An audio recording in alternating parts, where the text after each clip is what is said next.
avant que Abraham libère Lot, il était dans sa force. Parce qu'il était dans des chaînes. Des chaînes veut dire la force. Dieu est dans sa grandeur.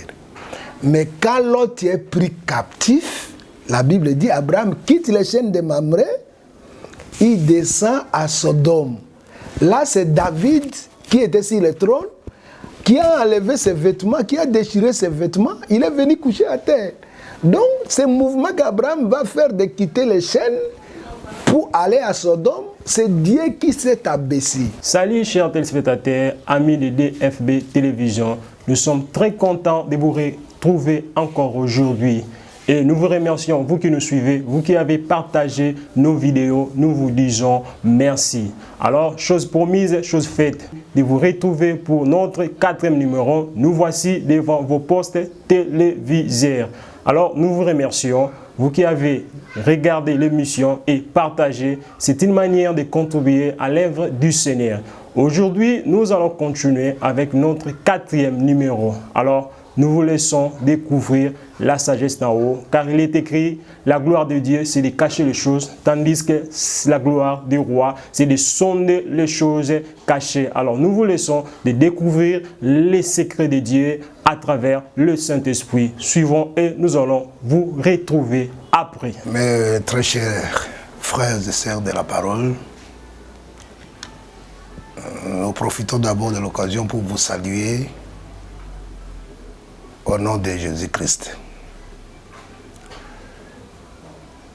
Je bénis le Seigneur parce que vous êtes au rendez-vous. Nous revenons encore sur notre sujet que nous avons commencé avec vous, sur le fils du roi au festin d'Absalom. Aujourd'hui, nous allons lire 2 Samuel chapitre 23, le verset 30. Parce que vous savez que le premier jour, nous avions étalé la pensée à bloc. Mais les jours qui ont suivi, c'est un morceau que nous sommes en train de détailler. Maintenant, aujourd'hui, nous allons parler du verset 30 jusqu'au 31e verset. Nous lisons au nom de Jésus. Comme ils étaient en chemin, le bruit parvint à David qu'Absalom avait tué tous les fils du roi et qu'il n'en était pas resté un seul.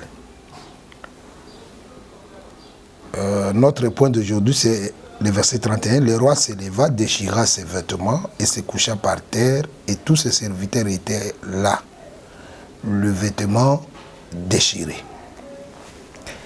Que le Seigneur nous accorde la lumière sur les Écritures que nous venons de lire. Nous avons encore beaucoup de textes. Il y a d'autres textes qui sont là. Si vous les voulez bien, je vais vous les donner là-bas. Vous allez lire là où vous êtes. Parce que la meilleure interprétation, c'est celle qui est couronnée par les Écritures. Donc aujourd'hui, nous lisons encore Genèse chapitre 13, le verset 18. Nous allons aussi prendre Genèse 14, le verset 13. Genèse 18, le verset 1. Je reprends pour dire que nous allons ajouter, si le verset que nous venons de lire, Genèse 13, le verset 18, et Genèse 14, verset 13, et Genèse 18, le verset 1er. Amos chapitre 2, le verset 9. Voilà. Ce sont les textes que nous allons marcher avec ça aujourd'hui. Vous savez fort bien que nous étions en train d'expliquer comment les fils du roi étaient allés au festin qu'avait organisé leur frère Absalom. Dans ces festins, il s'agissait d'Amnon.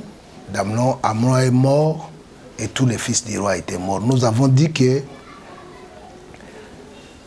le festin, c'est comme le monde, là où nous étions venus par Adam, et que par la chute d'Adam, tout le monde était tombé dans les péchés. la mort a été constatée. Et on informa David que tous les fils du roi étaient morts, même pas un seul était resté. Nous avons dit que réellement, depuis la chute d'Adam, avant la venue de notre Seigneur Jésus-Christ, nous étions tous plongés dans le péché. Maintenant, le Seigneur, ou soit David, sur son trône, va se lever, comme il est écrit.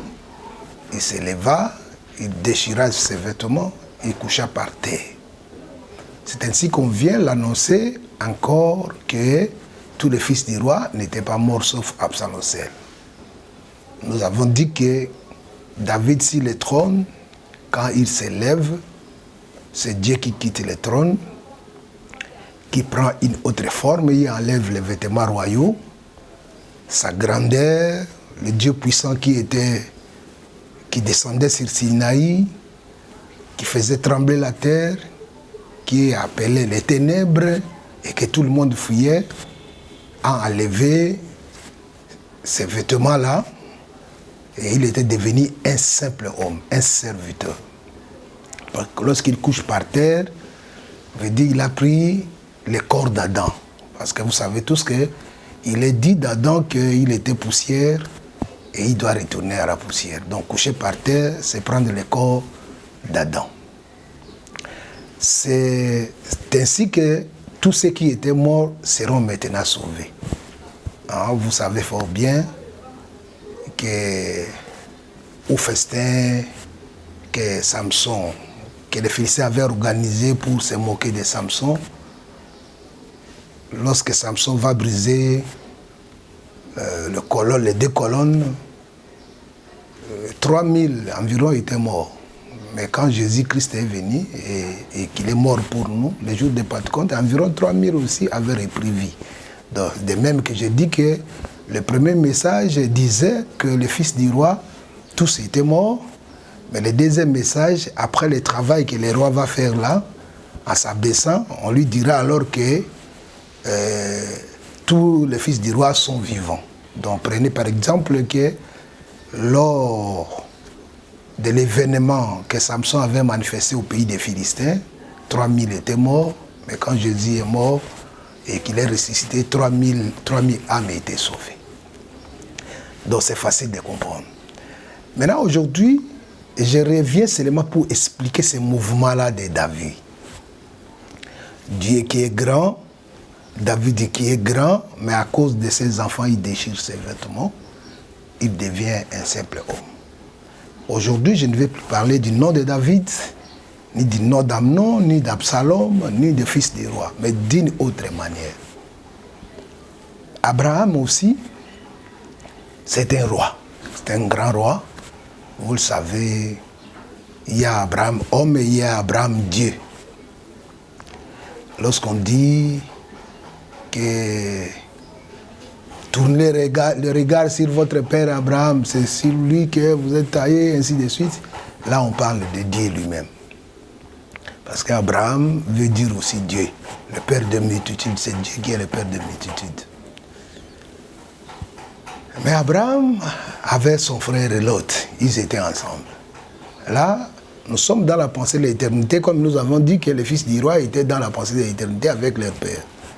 Il est avec Lot, mais à un certain moment, il se sépare de Lot. Mais Lot est parti avec toute la richesse, avec aussi une grande richesse, je voudrais dire.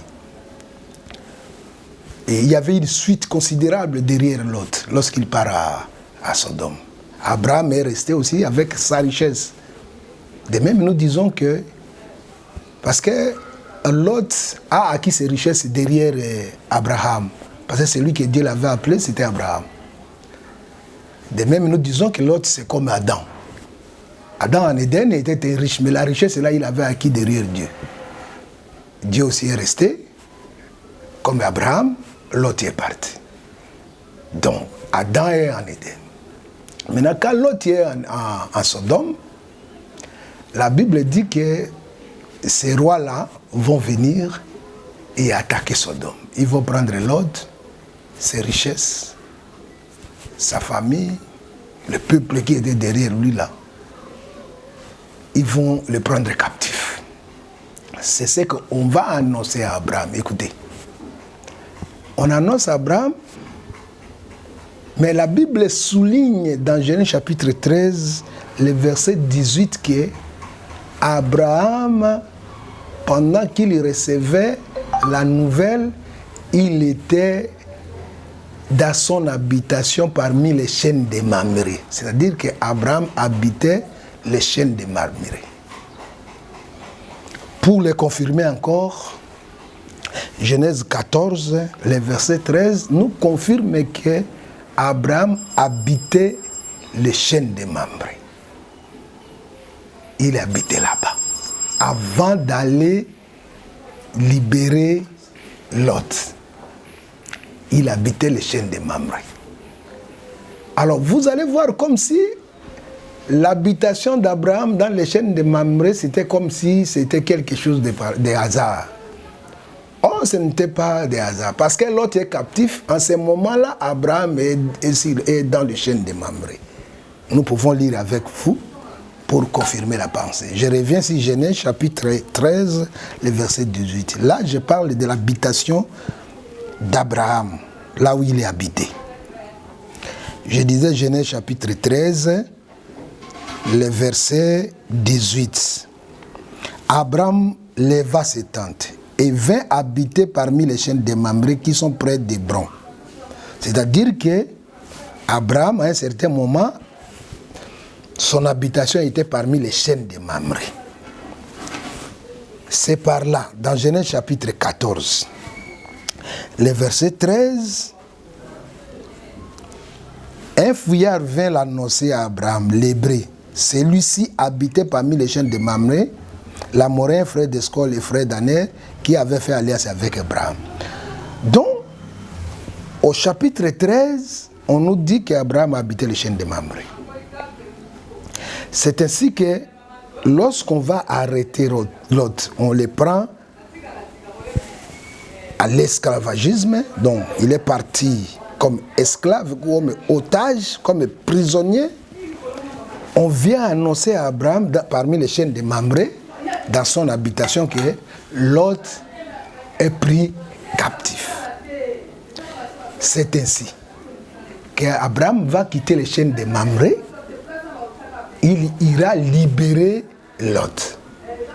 Quand il libère Lot, il le laisse à Sodome. Genèse chapitre 18 va nous dire qu'il revient encore dans les chênes de Mamré. Nous lisons encore Genèse chapitre 18, parce que c'est là notre exhortation de ce jour. Je lis Genèse chapitre 18, le verset 1er. L'Éternel lui apparut parmi les chênes de Mamré, comme il était assis à l'entrée de sa tente pendant la chaleur des jours. C'est-à-dire, après avoir libéré Lot à Sodome, il le laisse à Sodome, il revient encore parmi les chênes de Mamré, là où était son habitation. C'est ainsi que Dieu va apparaître à Abraham parmi les chênes de Mamré, et il va dire à Abraham que je pars pour détruire Sodome. C'est ainsi qu'Abraham, cette fois-ci, va intercéder en faveur de Lot. Que Seigneur, s'il trouvait 50 hommes, là-bas, est-ce que tu peux détruire Sodome? Il dit non. 45, non. 40, non. 30, 20 et 10. Il dit qu'il ne le fera pas. Qu'est-ce que je veux dire par ici? Il faut d'abord que nous comprenions qu'est-ce qu'est les chênes de Mamré. Qu'est-ce que les chênes? Parce que Mamré c'est un lieu, mais qu'est-ce que les chênes? Les chênes, ce sont des arbres. Parmi les arbres, si on parle par exemple de cèdre de Liban, on veut parler de l'arbre qui est élevé. Mais si on veut parler de l'arbre comme étant chêne, on veut parler de l'arbre qui est fort, c'est-à-dire de la force. C'est la Bible qui nous explique la pensée. Lisons Amos chapitre 2, le verset 9 qui nous explique ces arbres-là. Nous lisons au nom de Jésus-Christ. Amos chapitre 2. Jusque-là, je n'ai pas encore expliqué. Amos chapitre 2, le verset 9. Et pourtant, j'ai détruit devant eux les Amoréens, dont la hauteur est égalée à celle de cèdre. C'est-à-dire, si on parle de cèdre, veut dire l'arbre qui est élevé. Maintenant, si on veut parler des chênes maintenant, il dit, et la force, celle des chênes. C'est-à-dire, les chênes expliquaient la force. Alors, si vous êtes d'accord avec nous que l'arbre appelé chêne veut dire la force, comme Amos chapitre 2, le verset 9 nous explique, cela veut dire que avant que Abraham libère Lot, il était dans sa force. Parce qu'il était dans des chênes. Des chênes veut dire la force. Dieu dans sa grandeur. Mais quand Lot est pris captif, la Bible dit Abraham quitte les chênes de Mamré, il descend à Sodome. Là, c'est David qui était sur le trône, qui a enlevé ses vêtements, qui a déchiré ses vêtements. Il est venu coucher à terre. Donc, ce mouvement qu'Abraham va faire de quitter les chênes pour aller à Sodome, c'est Dieu qui s'est abaissé, qui est devenu un simple homme. Dans le but seulement de libérer l'autre qui est captif. Je pense que là, Abraham, si on lui posait la question à Sodome, il pouvait répondre que l'Esprit du Seigneur est sur moi. Il m'a oint pour annoncer la bonne nouvelle. Quelle était la bonne nouvelle qu'il était venu annoncer? Rendre libres les opprimés, libérer les captifs. L'opprimé captif, c'était Lot. Quand il libère Lot, il les laisse à Sodome. Et après ce travail-là, la Bible dit, Abraham va retourner encore dans le chêne de Mamré. C'est-à-dire que Jésus-Christ, quand il est venu travailler, il a fait l'œuvre de la croix, il nous a sauvés, et il est retourné encore dans sa gloire, dans la gloire qu'il avait perdue. C'est ce qu'il dit, Père, Zongi Sangai, ou remets-moi, ou fais-moi retourner dans la gloire que j'avais autrefois auprès de toi.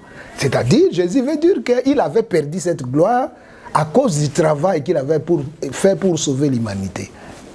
Quand il a fini le travail, il dit au Père que tu dois me faire retourner encore dans la gloire que j'avais autrefois auprès de toi. C'est ça le retour d'Abraham dans les chaînes de Mamré. Donc il a repris ses forces. Il avait perdu ses forces, ses qualités, sa dignité, mais il est retourné dans sa force. Maintenant, quand il retourne là-bas, l'Éternel apparaît. Apparaît à Abraham, cette fois-ci, il dit, je pars détruire Sodome. C'est ainsi qu'Abraham va devenir intercesseur. Donc après l'œuvre de la croix, comme Jésus est retourné auprès du Père, aujourd'hui, il est intercesseur. Il intercède à notre faveur. Avec soupir et supplication, il est aujourd'hui à la droite du Père, il intercède de nuit et jour. Donc, voyez un peu ce mouvement qu'a fait David là, en quittant le trône, de venir coucher sur la terre. C'est Abraham qui quitte les chaînes de Mamré, les lieux de force, pour venir devenir un simple homme et enfin de retourner à sa place. Voilà Dieu qui a enseigné ce mouvement d'une manière ou d'une autre. Remarquez un peu ceci. Le premier roi d'Israël, c'était Saoul. Saoul était un géant. Mais quand Dieu veut le faire roi en Israël, il choisit la petite tribu d'Israël qui est Benjamin. Là, il fait sortir un géant. Donc, qu'est-ce que Dieu voudrait parler par là? Il montrait aux gens que son pouvoir est lié à celui qui est haut, celui qui est élevé, et celui qui est aussi faible. Saoul est géant, mais il est né dans la petite tribu de Benjamin. Mais remarquez David, lui qui est né dans la tribu de Juda, mais c'était un petit. Vous voyez, Juda qui était élevé, mais là on voit le roi David comme un enfant, un petit. Vous voyez, Dieu a enseigné déjà, dans la force, il y a la faiblesse. Dans l'élévation, il y a l'humilité. C'est ce qui dit, l'humilité précède la gloire. Donc, il parle de la gloire, il parle de l'humilité. Donc, David, pour qu'il sauve, il devrait quitter le trône et devenir un simple homme afin de nous sauver. Ça aussi, c'est un enseignement. Le frère Paul dit, et les sentiments qui étaient en Christ, lui qui était en forme de Dieu, n'avait pas regardé comme proie à arracher d'être égal avec Dieu. Il s'est humilié lui-même en prenant la forme d'un serviteur. Il est devenu comme un simple homme. Tout ce qu'il faisait là, c'est pour nous sauver. Je vous dis aussi que mes frères, un prédicateur, pour qu'il sauve quelqu'un, il faut que tu aies aussi en toi les sentiments qui étaient en Christ. Tu peux être grand, mais pour gagner quelqu'un, il faut se faire simple, humble. Lorsqu'on est humble, c'est facile qu'on accepte ton message. Mais si tu es trop orgueilleux, plus encore, ça va entraîner l'incrédulité. Même si c'était un bon message, personne ne peut accepter. Je le dis aussi à nos frères ministres et serviteurs, ils ont l'envie que d'autres serviteurs qui n'ont pas la même étoile qu'eux puissent venir auprès d'eux pour partager, s'enrichir de la parole. Mais lorsque cela se fait, ça devient sujet de gloire.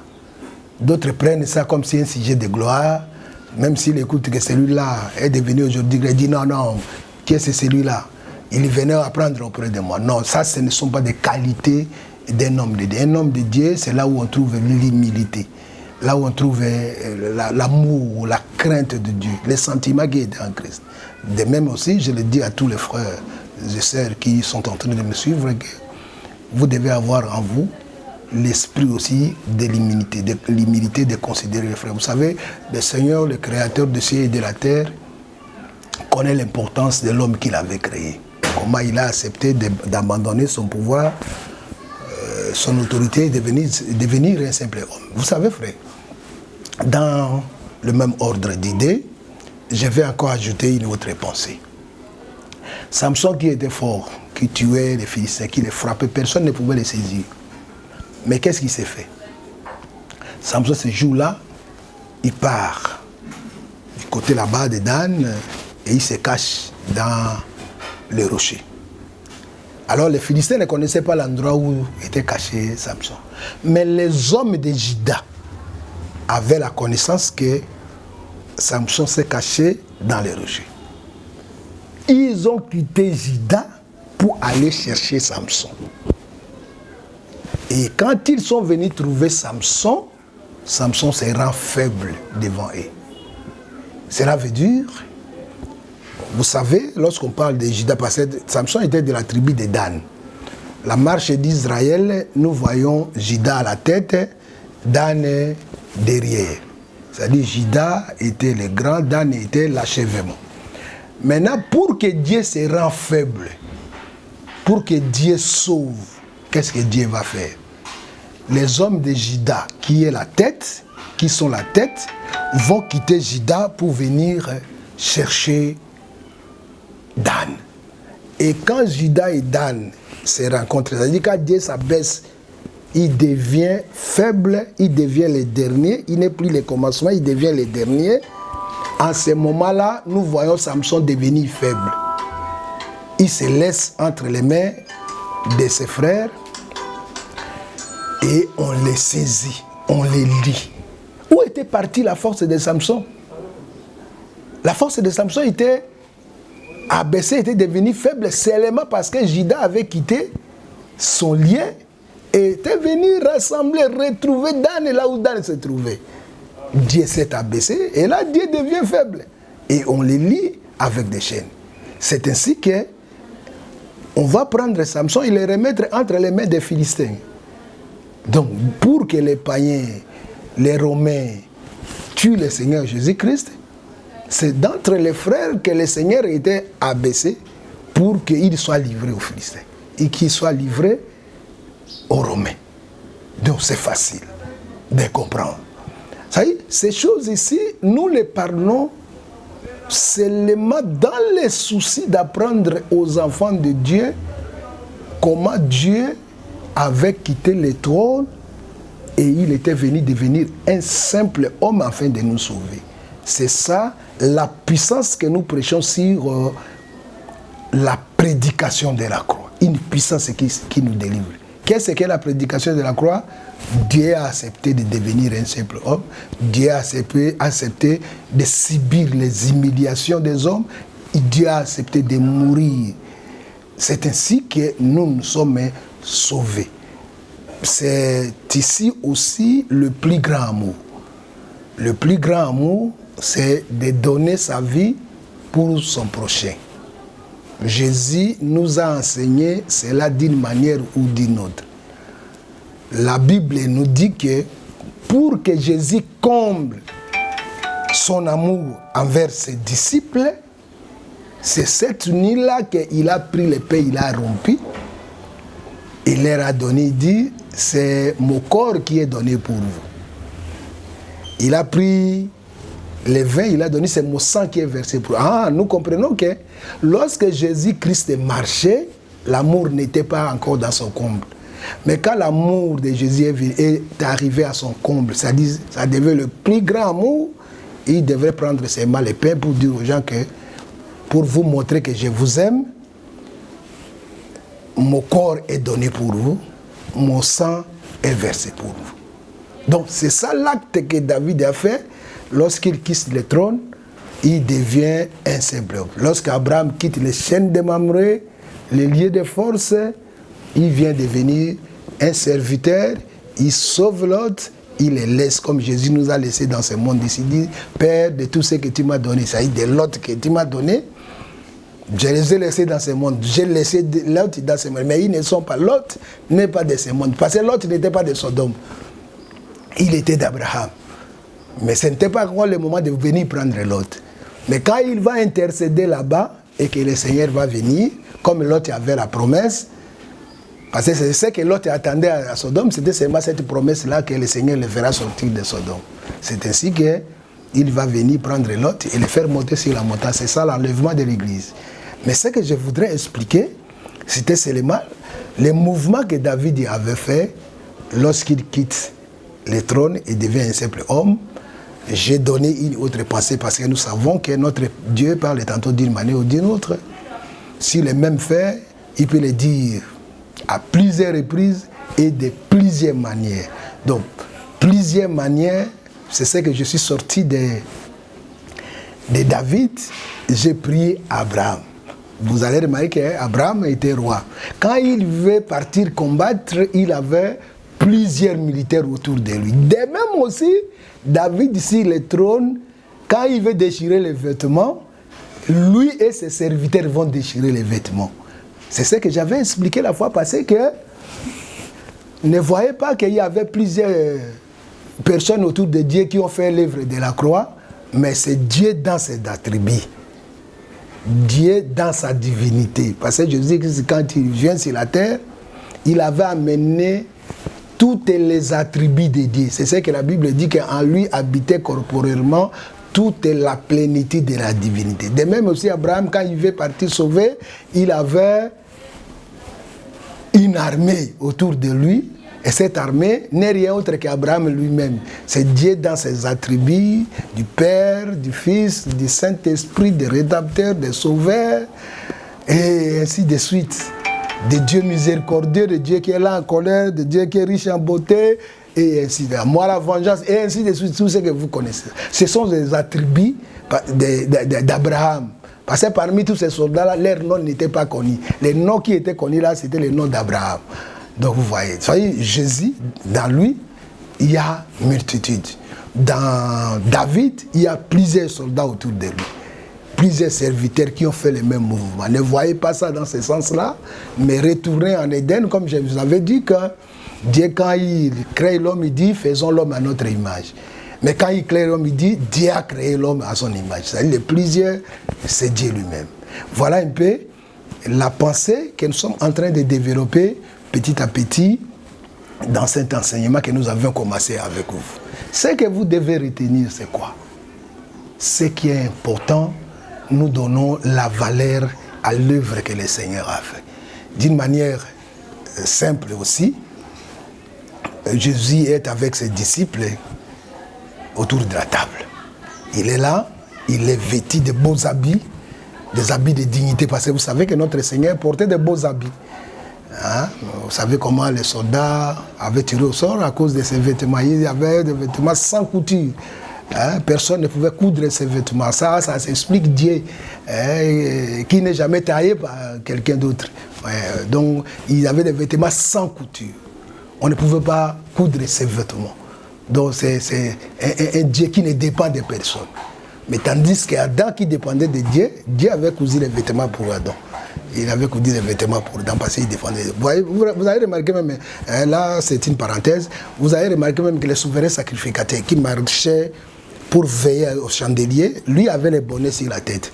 Mais Jésus, dans cette église d'Asie, lui marche la tête non voilée. Pour dire qu'il n'est pas souverain sacrificateur homme. Le souverain sacrificateur homme avait besoin d'un homme au-dessus de lui pour les commander. Mais lui, Dieu même, souverain sacrificateur, il a la tête non voilée. Il a la tête non voilée, il n'a besoin de personne. Voilà un peu. Alors, quand les souverains sacrificateurs là arrivent, il n'avait pas besoin de quelqu'un d'autre pour faire le travail. Il marche au milieu de cette chandelier d'or, la tête est non voilée. Il était l'homme. Mais Aaron était une femme. Hein? Aaron avait le bonnet sur la tête, il avait quelque chose qui le couvrait la tête, il dépendait d'une autre personne. Maintenant, le Seigneur qui avait le vêtement sans couture était sur la table. Maintenant, quand il veut laver les pieds des disciples, qu'est-ce qu'il va faire? Il va enlever les vêtements. Parce que pour que Dieu devienne serviteur, faire un travail auprès de ses subalternes, qu'est-ce qu'il va faire? Il va enlever le vêtement de la dignité. Il va prendre un linge et il va se ceindre avec ça. Qu'est-ce qu'il veut dire? Les vêtements qu'il avait portés là, c'est les lions. C'est un vêtement qu'on ne peut pas travailler avec ça. Mais les linges, les vêtements du travail, c'est l'agneau. Il va travailler avec le vêtement de l'agneau. Et c'est ainsi qu'il va commencer à laver les pieds des disciples avec ça. Quand il achève de travailler, la Bible dit, il enlève les linges et il reprend ses habits qu'il avait autrefois sur la table. C'est-à-dire, il reprend sa position. Voilà pourquoi David, quand il vient pour sauver Israël sous l'emprise de Goliath, le père Saoul enlève ses vêtements royaux, il donne à David. David dit, je ne suis pas accoutumé, je ne peux pas combattre avec ça.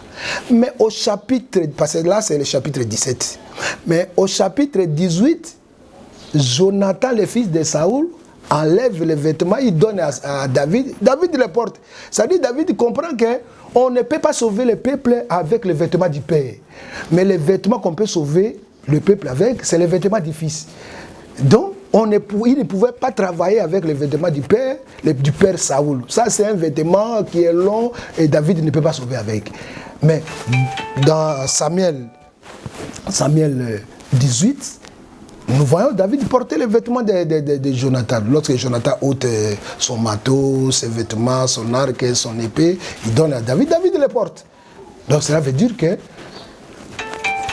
le vrai David, nous l'avons vu quand il est venu avec les vêtements du fils. C'est ce qu'il disait. Mon père m'a envoyé. Mon père m'a envoyé. Mon père est aussi. Mon père est... C'est ce que Philippe même voudrait savoir. Mais alors montre-nous le père et cela nous suffit. Donc Philippe ne comprenait pas qu'il était dans le vêtement du fils qu'il était en train de travailler. Voilà un peu ce que je voudrais vous parler pour aujourd'hui. Je m'arrête un peu là. Si vous avez toujours des questions, comme nous le disons chaque fois, que nos numéros sont affichés là, vous nous appelez, vous nous posez des questions. Nous sommes disposés pour vous répondre. Même s'il y a des suggestions, cela n'empêche, vous pouvez toutefois suggérer aussi ce que vous voulez qu'on y ajoute dans cette pensée. Que le Seigneur vous bénisse. Moi, c'est votre frère, Dr Fulgence Bolongo de l'Assemblée des Saints de Mbandaka. Présentement, je suis à Kinshasa. À Mbandaka, nous sommes ici l'avenue Révolution numéro 1 bis. Merci. Que le Seigneur vous bénisse. Bien-aimés dans le Seigneur, vous venez là de suivre la sagesse céleste. Il est écrit, si vous goûtez et que le Seigneur est bon, approchez-vous de lui. Or, nous savons bien que Job avait dit, l'oreille ne discerne-t-elle pas des propos comme la bouche goûte la nourriture. Nous comprenons bien que c'est l'oreille qui goûte et nous goûtons plutôt à travers l'oreille. Alors, je vous prie de prêter l'oreille, de suivre et surtout de partager cette vidéo. Nous allons vous retrouver très prochainement pour notre 5e numéro. Que le Seigneur vous bénisse et que sa paix puisse demeurer dans vos maisons. Ciao.